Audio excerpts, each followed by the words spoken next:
its affirmative action proposals for parliamentary primaries. According to the General Secretary, Kwabna Eje Ejapon, the party has decided to stand down on the party's affirmative action proposal for their parliamentary primaries. The party, as much as possible, would love to see Ga indigents, and our policy of encouraging indigents to be fielded at the coastal constituencies has been a policy of our party since 2000, and I don't think that is a matter that really is a big issue with us. No, it's not at all. The General Secretary further stated that National Executive Council has directed that a comprehensive plan be worked on and adopted by the party during the November Congress. We varied the roadmap.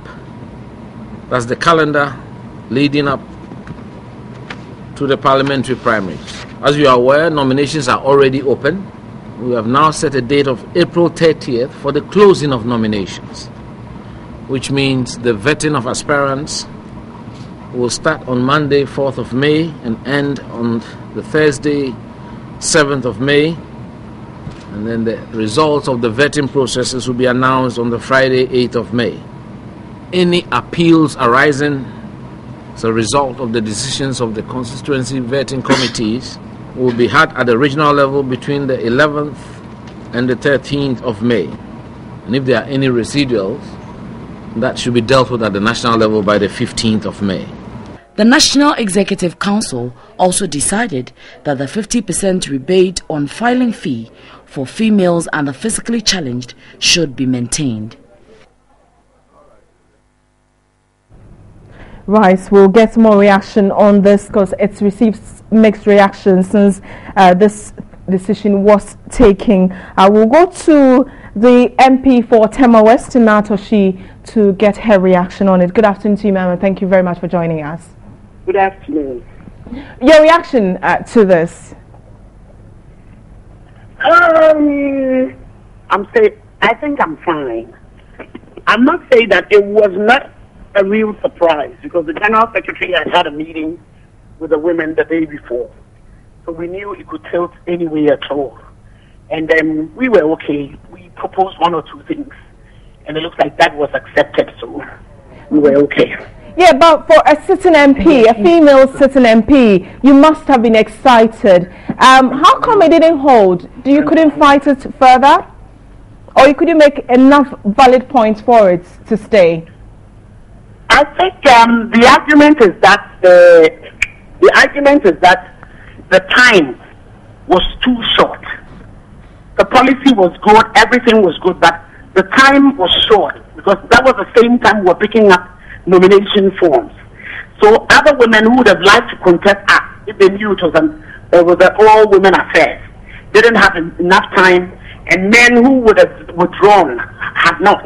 So it was like a surprise. Though I didn't really think it was a surprise because I think it was in the vine already. But I understood that argument.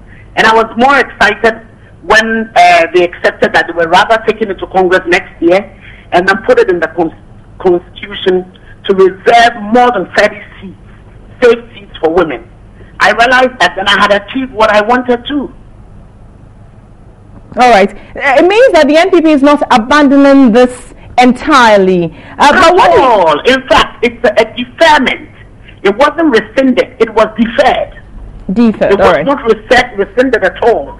They didn't ask us whether they should take back our primaries till December or January. And we said, no. We didn't want any confusion. Then defer it for the next term.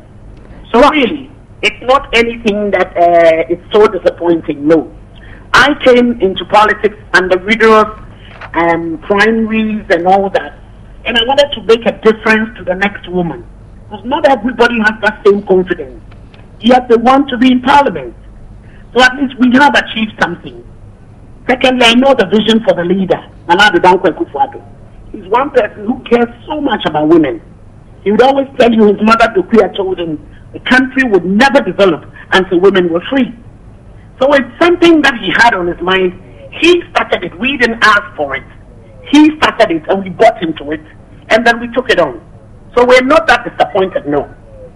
I think it's okay. Okay, but what message do you think this sends out, that NPP wanted to make a historic move, wanted to make a very good move, and then it backfires, some sort, I mean, quote, backfires. What message do you think that sends? That we're not serious about affirmative action? Who wants to look at what message? In 2008, the NPP started its affirmative action in a way. I was allowed to contest a majority leader. One of the reasons being the fact that I was a woman. Ajwa and other people contested huge figures. And on a normal day, they would say, oh, this is this person. But because I was a woman, I was allowed. 2012, they did 50% off for all women. So 2016 was supposed to be a different strategy. But the timing for this strategy was wrong. So really, I don't know who's looking at it. And the message, what I wanted out of it, I got it. So I don't know what message the person wants. What did you want from it? Nanado also got it. Everybody understands that this is what Nanado wanted to do. Others in the party didn't understand. It is his head on the line. And the women understand that he will do anything for them. And I'm fine with that. Right. You said you wanted to get a message from it, and that message, you got it. What message is that? That the NPP, that Nana Addo Akufo-Addo, if you give him the nod, he will come up with principles and policies, statements that would help the women. This was his idea, amongst others. I mean, the General Secretary and others. He championed it to the last. But of course, there's a party that is bigger than just him. But everybody knows that this is what he wants to do. He wants to alleviate the plight of women. And it's so clear. It's so clear. Right. Beyond, I mean, the fact that you're an MP, do you honestly believe that women need favor? Women need to be given favors? The bar needs to be lowered for women to get in? I think so. You know? Isn't that insulting? In the past, women were made to sit down and men were made to go to school. All that gave them some added confidence and all that.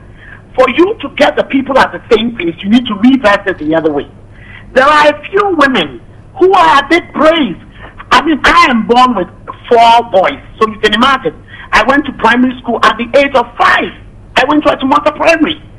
So that I've been in Akufo-Addo's chambers. We've been fighting since the Rawlings era.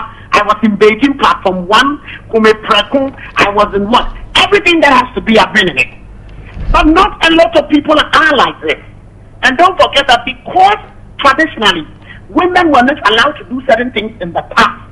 So some of them do not have the same confidence.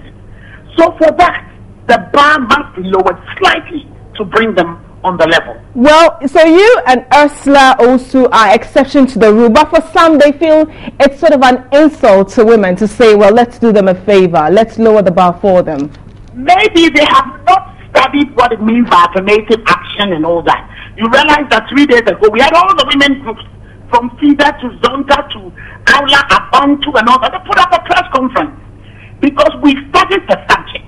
My sister, I went to do a master's in the University of Warwick. I chose trade and investment. Nanado convinced me to choose human rights and to measure in gender. The man understood 20 years ago where the country was going to and the era that we are in. If you look at the Maputo protocols, the CEDAW, this world is getting into an area that human rights is the major yardstick. You see? So they may not have studied anything, they don't understand. It's not about one person. No.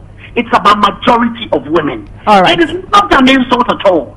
Would you say Kenya, Rwanda, even in England, the major party, the Labour Party, you think that it's an insult that women have been given quotas?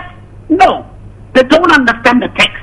There is a jurisprudence that must be studied when it comes to gender. If you don't understand it, you miss it. All right. Thank you very much. Now, so she's the MP for Tema West, speaking on the MPP's decision, like she said, to defer the affirmative, action.